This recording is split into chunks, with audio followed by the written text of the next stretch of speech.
melayani Tuhan. Itu akan mengangkatmu. Itu akan membuat kau terhormat di hadapan Tuhan. Tuhan akan bangga denganmu kalau kau melayani Tuhan. Tuhan akan sayang dengan karirmu.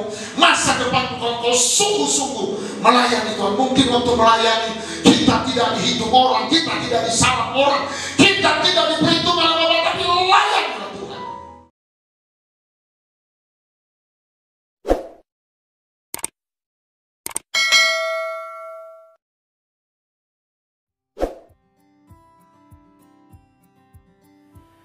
Shalom saudara, ribuan tahun yang lalu Raja Daud menulis sebuah ayat yang sangat kita kenal dari Mazmur 119 ayat 105. Firman-Mu itu pelita bagi kakiku dan terang bagi jalanku. Ayat ini telah ditulis bahkan sebelum Tuhan Yesus lahir dan melayani di muka bumi. Dari pernyataan tadi lantas menimbulkan pertanyaan, apakah firman Tuhan masih relevan di tengah kemajuan teknologi sekarang? Dan apakah masih bisa menjadi penuntun hidup manusia sehari-hari? Dalam Voice of Pentecost kali ini kita akan membahas tentang firman Tuhan yang menuntun hidup kita. Jawaban untuk pertanyaan tersebut adalah ya. Mari kita lihat hubungan firman Tuhan dengan kehidupan sehari-hari. Yang pertama adalah hubungan eksplisit, yaitu firman Tuhan yang praktis dan dapat langsung diterapkan dalam kehidupan sehari-hari. Contohnya sebagai berikut. Amsal 17 ayat 22 menuliskan, hati yang gembira adalah obat yang manjur, tetapi semangat yang patah mengeringkan tulang. Dalam satu topik ini saja terbukti bahwa firman Tuhan tetap relevan di dunia sampai sekarang bahkan sampai selama-lamanya. Hati yang gembira mampu menekan rasa sakit dan meningkatkan kemampuan organ tubuh untuk melawan rasa sakit. Ini adalah fakta yang sudah diakui di dalam dunia medis. Dalam Lukas 14 ayat 28-30 tertulis sebuah pelajaran mengenai bagaimana pentingnya berdiskusi untuk menentukan sebuah anggaran sebelum membangun sebuah menara. Yaitu supaya jangan sampai ada yang mulai membangun tapi tidak mampu untuk menyelesaikan bangunan itu. Dengan jelas ayat ini mengajarkan mengenai sebuah keterampilan yang dikenal dengan anggaran atau budgeting. Sedangkan 1 Petrus 3 ayat 10-12 memberikan tips bagaimana untuk melihat hari-hari baik itu terjadi di dalam hidup kita. Dalam terjemahan New Living Translation digunakan kalimat if you want to enjoy life and see many happy days. Yang berarti kalau kita mau menikmati hidup dengan hari-hari bahagia, kita harus baca ayat yang selanjutnya yang menjelaskan kalau kita harus menjaga perkataan, menjauhi yang jahat dan melakukan yang baik, mencari perdamaian dan menjadi orang benar. Yang kedua adalah hubungan implisit, yaitu firman Tuhan yang ketika direnungkan dan dipelajari lebih dalam, mampu memberikan dan membentuk prinsip-prinsip untuk melewati masalah dan tantangan hari ini. Contohnya adalah, di Alkitab tidak pernah ada larangan nge-vape atau ngerokok. Tapi ketika direnungkan lebih dalam, ada beberapa firman yang dapat menjadi pedoman dan prinsip hidup untuk saat ini. Yang pertama adalah 1 Korintus 6 ayat ke-12. Segala sesuatu halal bagiku, tetapi bukan semuanya berguna. Segala sesuatu halal bagiku, tetapi aku tidak membiarkan diriku diperhamba oleh suatu apapun. 1 Korintus 6 ayat 19. Atau tidak tahukah kamu bahwa tubuhmu adalah bait Roh Kudus yang diam di dalam kamu? Roh Kudus yang kamu peroleh dari Allah dan bahwa kamu bukan milik kamu sendiri. 2 Korintus 7 ayat 1. Saudara-saudaraku yang kekasih, karena kita sekarang memiliki janji-janji itu, marilah kita menyucikan diri kita dari semua pencemaran jasmani dan rohani. Dan dengan demikian menyempurnakan kekudusan kita dalam takut akan Allah. Dari ayat-ayat tersebut kita dapat memperoleh pengertian bahwa vape atau merokok bukanlah sebuah keuntungan bagi tubuh manusia, sekaligus bukanlah tindakan yang menyenangkan hati Tuhan. Perenungan firman yang mendalam juga dibutuhkan agar firman itu mengubah paradigma kita dan mampu melihat kejadian sehari-hari dari perspektifnya Tuhan. Sebagai contoh, bagaimana seharusnya orang Kristen menanggapi soal kemajuan teknologi dan medis? Apakah orang yang sakit cukup didoakan saja atau perlu dibawa ke rumah sakit? Alkitab memberikan contoh dalam 2 Raja-Raja 20 ayat 1-7 perihal ini. Di ayat yang ke-7 tertulis, kemudian berkatalah Yesaya, ambillah sebuah kue ara, lalu orang mengambilnya dan ditaruh pada barah itu, maka sembuhlah ia. Kala itu Hizkia sakit keras dan Tuhan menyembuhkan ia dengan cara yang ajaib. Kita belajar bahwa Allah yang Maha Kuasa dapat melakukan kesembuhan dengan perpaduan antara yang natural dengan yang supranatural. Jadi, tidak tepat kalau menyimpulkan bahwa Alkitab menentang pemakaian sarana-sarana penyembuhan oleh manusia. Dari hal-hal di atas kita belajar bahwa firman Tuhan tidak lekang oleh waktu. Dan jawaban dari pertanyaan sebelumnya adalah, firman Tuhan sangat relevan dan selalu menjadi tuntunan dalam menjalani kehidupan sehari-hari di masa kini. Saudara, untuk penjelasan lebih lengkapnya dari tim teologi kami, silahkan klik link yang ada di atas atau scan QR Code yang tersedia. Tuhan Yesus memberkati.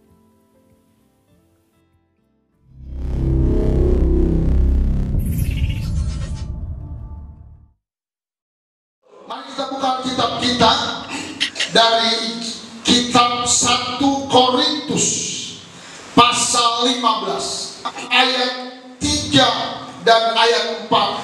Kemudian bacaan yang kedua Roma pasal 8 ayat 11. Firman Tuhan hari ini kita beri tema miliki kuasa Paskah. Milikilah kuasa atau berkat Paskah, berkat kebangkitan Yesus. Sebab bahwa Kristus Yesus telah mati. Sebab yang sangat penting telah kusampaikan kepadamu, yaitu apa yang telah kuterima sendiri, ialah bahwa Kristus telah mati karena dosa-dosa kita, sesuai dengan kitab suci ayat 4. Bahwa ia telah dikuburkan dan bahwa Yesus telah dibangkitkan pada hari yang ketiga sesuai dengan kitab suci. Katakan amin. Roma 8 ayat 11. Dan jika roh Dia yang telah membangkitkan Yesus dari antara orang mati diam atau berada di dalam kamu, maka Ia yang telah membangkitkan Kristus Yesus dari antara orang mati akan menghidupkan juga tubuhmu yang panah itu oleh rohnya yang diam di dalam kamu. Saudara, Bapak Ibu yang saya kasih di dalam Yesus, dari bacaan firman Tuhan yang sangat-sangat hebat, sangat-sangat luar biasa, bacaan tentang kedahsyatan peristiwa Paskah di Perjanjian Baru, Alkitab kita memberitahukan ada 4 hal yang sangat penting yang harus kita miliki. Katakan amin. Jadi ada 4 hal yang menjadi inti iman, menjadi inti kehidupan kita, yang akan membuat kita hidup selalu mengalami kemenangan-kemenangan di dalam Tuhan. Dan keempat hal itu kita sudah dengar, kita sudah pelajari selama di minggu-minggu Paskah. Hari ini kita ingat kembali, dihafal, dicatat dengan baik, karena itu menjadi senjata yang luar biasa dalam bertuhan. Yang pertama, ayat 3 pasal 15, 1 Korintus 15 ayat 3. Ya, yang pertama ayat 3, kita percaya bahwa Tuhan Yesus sudah mati di kayu salib karena dosa-dosa kita. Saudara, kita harus percaya sungguh-sungguh bahwa Yesus Kristus Tuhan sudah mati, dan matinya di kayu salib karena dosa-dosa kita, karena kejahatan kita, karena segala pelanggaran-pelanggaran kita. Alkitab katakan 2 Korintus 5 ayat 21, Dia yang tidak mengenal dosa, Dia yang tidak berdosa telah dijadikan dosa karena kasih kepadaku dan kepadamu. Dan karena itu yang pertama kita harus tahu bahwa semua dosa kita sudah diampuni oleh Tuhan. Setiap doa pagi mengucap syukur, katakan Tuhan Yesus terima kasih, Engkau telah memanggil aku, Engkau telah memilih aku, Engkau telah menebus aku dengan darah-Mu yang mahal, dengan nyawa-Mu, dengan kasih-Mu.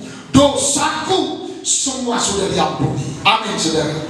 Saudara, itu luar biasa. Itu sebab Yesus berkata Lukas 9:23, barang siapa yang ikut aku harus pikul salib setiap hari. Setiap hari, Bapak Ibu, jangan pernah lupakan salib Tuhan. Berilah tepuk tangan buat Yesus. Itu yang sangat penting. Yang kedua, Tuhan mau kita sungguh-sungguh percaya bahwa Yesus sudah mati dan sudah dikuburkan. Itu yang paling penting. Karena dunia berkata Yesus tidak mati, Yesus pingsan. Yang mati itu orang yang diserupakan, yang jenggotnya disamakan. Saudara yang dikasihi Tuhan Yesus, yang penting yang kedua, agar kita harus percaya sungguh-sungguh Yesus sudah mati. Bisa bilang amin. Dan sudah dikubur. Dengar baik. 1 Petrus 3 ayat 20 sampai 28 sampai 20. Waktu Yesus dikuburkan, kata Alkitab, di dalam roh. Setelah dia mati, rohnya nggak mati. Di dalam roh dia menghancurkan kuasa maut, yaitu neraka. Dia menghancurkan kuasa neraka. Dia menghancurkan benteng-benteng iblis, markas-markas iblis. Semua dihabiskan oleh Tuhan Yesus, supaya Roma 14 ayat 9 digenapi, bahwa dia Tuhan atas orang hidup, dia juga Tuhan atas orang mati. Katakan amin, saudara. Itu sebabnya Paulus berkata, hidup untuk Kristus. Kalaupun kita harus mati, itu untuk. Kenapa? Karena alam kematian telah dikuasai oleh Yesus Kristus. Kita baca Roma 14 ayat 9. Sebab untuk itulah Kristus telah mati dan hidup kembali. Bisa bilang amin? Untuk apa Kristus mati? Supaya ia menjadi Tuhan, baik atas orang mati maupun atas orang hidup. Jadi baik kita mati ada Yesus, kita hidup ada Yesus, kita masuk surga ada Yesus. Paulus bilang, firman Tuhan bilang, yang sangat penting ini kau harus pegang erat-erat. Bisa bilang amin. Kita beri tepuk tangan buat Tuhan Yesus Kristus. Yang ketiga, kita harus percaya sungguh-sungguh bahwa Yesus sudah bangkit pada hari yang ketiga. Katakan amin, saudara.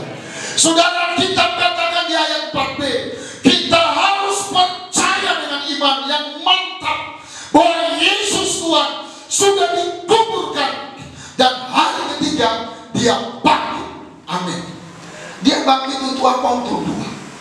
Yang pertama, dia bangkit dari kematian untuk memberi kemenangan kepadaku dan kepadamu, untuk memberi kesuksesan. Itu bukan jadi kosong. Percayalah kepada Tuhan, pada kuasa kebangkitannya engkau pasti berkati luar biasa. Amin, saudara. Yang kedua, untuk apa dia bangkit? Dia bangkit agar dia selalu menyertai kita. Dia mau berperang untuk kita, mulai hari ini, besok, lusa, sampai Maranatha. Yesus datang kedua kali. Dia akan menemani waktu kita sekolah, dia akan menemani waktu kita kuliah, dia akan menemani waktu kita jualan, dia akan menemani waktu kita kerja di kantor. Kita akan membentuk rumah tangga, dia menemani. Bagi pemuda-pemuda yang sudah cukup umur, Yesus akan menemanimu, akan berimanuel denganmu sampai kau dapat jodoh yang tetap, yang mantap. Bukan hanya itu, sampai masa depan karir kita, sampai Maranatha kita kembali ke rumah Bapa. Kata yang amin. Saudara, dia bangkit. Bukan bilang gini, halo, aku sudah bangkit. Nah, dia akan berperang untukmu. Kita sudah baca waktu Paskah, musuh jadi musuh Tuhan. Yang mengganggu itu mengganggu Tuhan. Dia akan berperang bukan setahun, sampai kita tua, sampai putih seluruh rambut kita, sampai Maranatha Yesus datang kali yang kedua. Kita baca Keluaran 14 ayat 14. Apa kata Tuhan? Tuhan akan berperang untuk kamu dan kamu di kampusmu. Tuhan akan menyertai. Itu sebabnya Paulus Dalam Roma 8 ayat 31 berkata, kalau Tuhan ada di pihak kita, siapa lawan kita? Dalam Mazmur 108 ayat 14 berkata, bersama-sama dengan Allah kita pasti, bukan hanya akan, kita pasti melakukan perbuatan yang gagah perkasa. Saudara, dengan kebangkitan Yesus dari kubur, maka dunia ini mulai dengan zaman baru. Amin. Namanya zaman perjanjian baru. Segala sesuatu yang berbentuk ibadah kepada Tuhan berubah total. Saudara dikasih Tuhan, zaman perjanjian lama, Alkitab kita ada perjanjian lama, itu hukum Taurat. Ada zaman perjanjian baru. Zaman perjanjian lama semua digenapkan di kayu salib, diselesaikan di kayu salib oleh Yesus Kristus. Dan zaman perjanjian baru dimulai dari kebangkitan Yesus dari kubur. Apa yang diubah, saudara? Kalau zaman perjanjian lama kita ibadah hari Sabat, hari Sabtu. Hari Sabtu orang beribadah. Tetapi zaman perjanjian baru, Yesus bangkit hari pertama, bukan hari ketujuh. Hari pertama itulah hari Minggu. Yang kedua, dia nampakkan diri kepada murid-murid hari ke-8. Hari ke-8 itulah hari Minggu. Orang beribadah hari Minggu, katakan amin. Yang kedua yang berubah, semua berubah. Dulu zaman hukum Taurat, kan laki-laki harus disunat. Sunat jasmani. Banyak orang disunat tapi tetap berzina. Zaman perjanjian baru, kita sunat hati, pertobatan hati. Amin, saudara. Ada orang disunat tapi hatinya nggak bertobat. Tapi sekarang di dalam Yesus, Tuhan membenarkan kita bukan lagi dengan anak domba yang disembelih tiap hari, tetapi oleh iman kepada Yesus Kristus, korban Paskah yang sejati. Katakan haleluya. Semua berubah. Tuhan bilang yang sangat penting kuberitahukan padamu. Yang keempat, yang sangat penting adalah bahwa Dia telah memberikan Roh Kudusnya pada kita. Kita harus hidup dipenuhi dengan Roh Kudus. Itulah Roh Paskah. Roh Kudus itulah Roh Allah. Itulah Roh Kristus. Itulah Roh Paskah. Itulah Roh kebangkitan. Kita baca sekali lagi Roma 8 ayat 11. Dan jika Roh Dia, artinya Roh Dia itu Roh Allah, Roh Kristus Yesus, itulah Roh Kudus yang telah membangkitkan Yesus dari kubur, dari antara orang mati, berada diam di dalam kamu, di dalam hatimu, di dalam keluarga, di dalam hidup. Jadi Alkitab berkata, saya dan saudara harus punya Roh Kudus. Katakan amin. Terus kita baca apa katanya. Maka Ia, yaitu Roh Kudus, yang telah membangkitkan Kristus Yesus dari antara orang mati, pasti akan membangkitkan juga tubuhmu, akan membangkitkan juga hidupmu, akan membangkitkan juga masa depanmu, akan membangkitkan juga otak dan memorimu, akan membangkitkan usahamu. Sama seperti Dia menghidupkan Yesus, Roh yang sama akan menghidupkanku dan menghidupkanmu kembali. Katakan amin. Berilah tepuk tangan buat Tuhan Yesus. Karena itu yang keempat yang penting, kita harus penuh Roh Kudus. Minta penuh Roh Kudus. Kalau ada Roh Kudus, dibantunya kau kuliah, dibantunya bapak mama kita kerja. Kalau kita jalan di kendaraan, dikawalnya kita. Kata Mazmur, ada malaikat yang dikirimnya mengawal kita. Katakan amin, saudara. Kalau ada Roh Kudus, kita bisa melompat, kita bisa menari. Sekalipun ada banyak aniaya, ada banyak kesukaran, kita bisa bersuka cita. Katakan amin. Doalah setiap hari seperti Petrus berdoa, Tuhan, tambahkanlah roh-Mu pada kami. Penuhkanlah kami dengan Roh Kudus. Amin, saudara. Tuhan berkata, kalau Roh Kudus turun ke atas kamu, maka kamu jadi saksiku di Yerusalem, di Samaria, di Judea, sampai ke ujung bumi. Sekarang, saudara, apa yang harus kita lakukan supaya 4 yang penting ini jadi milik kita? Pertama tadi apa yang penting? Iman bahwa Yesus sudah mati. Yang kedua apa? Iman Yesus sudah dikuburkan. Yang ketiga iman bahwa Yesus sudah mati. Yang keempat iman kita dipenuhi Roh Kudus. Amin. Apa yang harus kita lakukan? Ada 3 dengan cepat. Yang pertama, saudara, cara yang kita katakan, kita harus setia beribadah. Harus setia beribadah. Setia berdoa. Kita harus setia berdoa. Bukan hanya berdoa, bukan hanya beribadah, tapi beribadah dengan rasa hormat, beribadah dengan takut Tuhan, beribadah dengan segenap hati kita kepada Tuhan. Bukan beribadah ecek-ecek, bukan beribadah sambil main-main, bukan sekedar cinta Tuhan, tapi hormat pada Tuhan. Saudara, bandit-bandit pun cinta Tuhan. Orang yang main-main ibadah pun cinta Tuhan, tetapi dia tidak hormat sama Tuhan. Saya mau dorong kita bapak-bapak, ibu-ibu, mari belajarlah beribadah dengan hormat. Beribadahlah dengan gemetar. Beribadahlah dengan gemetar, dengan mencium kaki Tuhan. Alkitab katakan, maka kuasa Paskah akan diberikan pada kita. Itulah kesaksian Daud. Mari kita lihat ayat 11 dan 12 Mazmur pasal 2. Beribadahlah kepada Tuhan dengan takut, dan ciumlah kakinya dengan gemetar, dengan hormat. Katakan amin. Belajar. Alkitab berkata, kalau kita beribadah dengan hormat, kita mau menanti-nantikan Tuhan.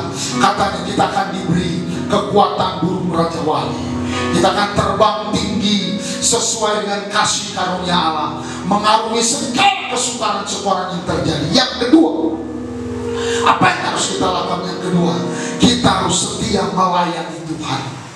Layani Dia sungguh-sungguh. 1 Korintus 6 ayat 20. Jangan mau terjebak dengan kedagingan berkata, aku ke Medan ini hanya untuk mulia. Gak perlu melayani Tuhan. Anda sedang salah. Karena dari Tuhanlah kita punya nafas. Dari Tuhanlah orang tua kita punya uang. Dari Tuhanlah kita punya kesehatan. Amin, saudara. Dia telah menebus kita. Karena itu layanilah Tuhan. Sebab kamu telah dibeli. Dan harganya semua telah lunas dibayar. Titik. Karena itu layanilah Allah, muliakanlah Allah dengan tubuh, bukan hanya dengan bahasa roh, tapi dengan tangan. Sisihkan lengan melayani Tuhan. Kerjalah buat Tuhan. Mungkin ada kita dulu melayani Tuhan, sekarang enggak bertobat. Saudara dikasih Tuhan, enggak ada dasar untuk kita tidak melayani Tuhan. Layani dengan baik, berkorban dengan baik. Apa saja. Ada lagu Pentakosta berkata, ada banyak kerja buat Tuhan. Mungkin di mimbar kita belum dapat jadwal, kita bisa susun kursi. Kursi kita belum bisa susun, kita bisa bawa jiwa-jiwa. Kita bisa jadi pendoa siapa, layani Dia. Karena kita lihat 1 Korintus 15 ayat 58. Karena itu saudara-saudaraku yang terkasih, berdirilah teguh. Katakan amin. Yang kedua, sama-sama jangan goyah. Berikutnya dan 2 ayat, dan giatlah selalu dalam pekerjaan Tuhan. Saya bilang amin. Giat selalu. Ibu-ibu, giatlah kau dalam pekerjaan Tuhan. Bapak-bapak, giatlah. Karena itulah cara supaya Roh Kudus, supaya kuasa Pentakosta, kuasa Paskah selalu menyertai kita. Giat, jangan malas, jangan malas. Bawa jiwa, datang lebih awal, pulang belakangan. Jangan datang belakangan, pulang dulu. Jangan. Bisa bilang amin? Mahasiswa-mahasiswa layani Tuhan, pemuda-pemudi layani Tuhan. Mungkin gembala nggak pandai mengatur-ngatur yang lain, tapi layanilah Tuhan. Tuhan pasti menolongmu dengan luar biasa. Bisa bilang amin, saudara? Tuhan pasti memberkatimu dengan hebat. Karena dengan itulah Roh Tuhan berkorban buat pekerjaan Tuhan. Bukan sekedar hadir, bukan sekedar kolektif, tapi kita punya hati sungguh-sungguh mencintai Tuhan. Kita beri tepuk tangan buat Yesus. Jangan berhenti melayani Tuhan. Itu akan mengangkatmu. Itu akan membuat kau terhormat di hadapan Tuhan. Tuhan akan bangga denganmu kalau kau melayani Tuhan.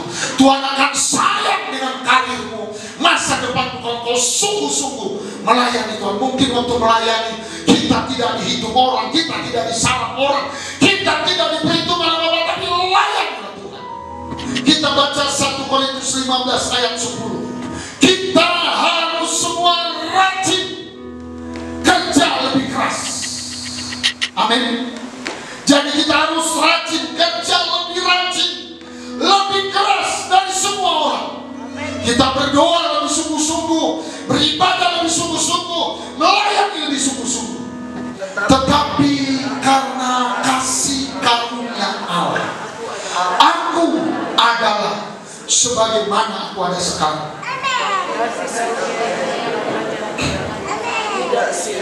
Tidak sia-sia. Sebaliknya, aku telah bekerja lebih keras daripada mereka semua. Katakan amin. Saudara, yang ketiga, kuasa Paskah akan selalu memberkati kita. Kita harus rajin kerja keras, berdoalah lebih keras, melayanilah lebih keras, belajarlah lebih keras. Bisa bilang amin, saudara? Tuhan mau kita masih muda tapi berhasil. Buatlah Tuhan bangga karena kita tidak pemalas.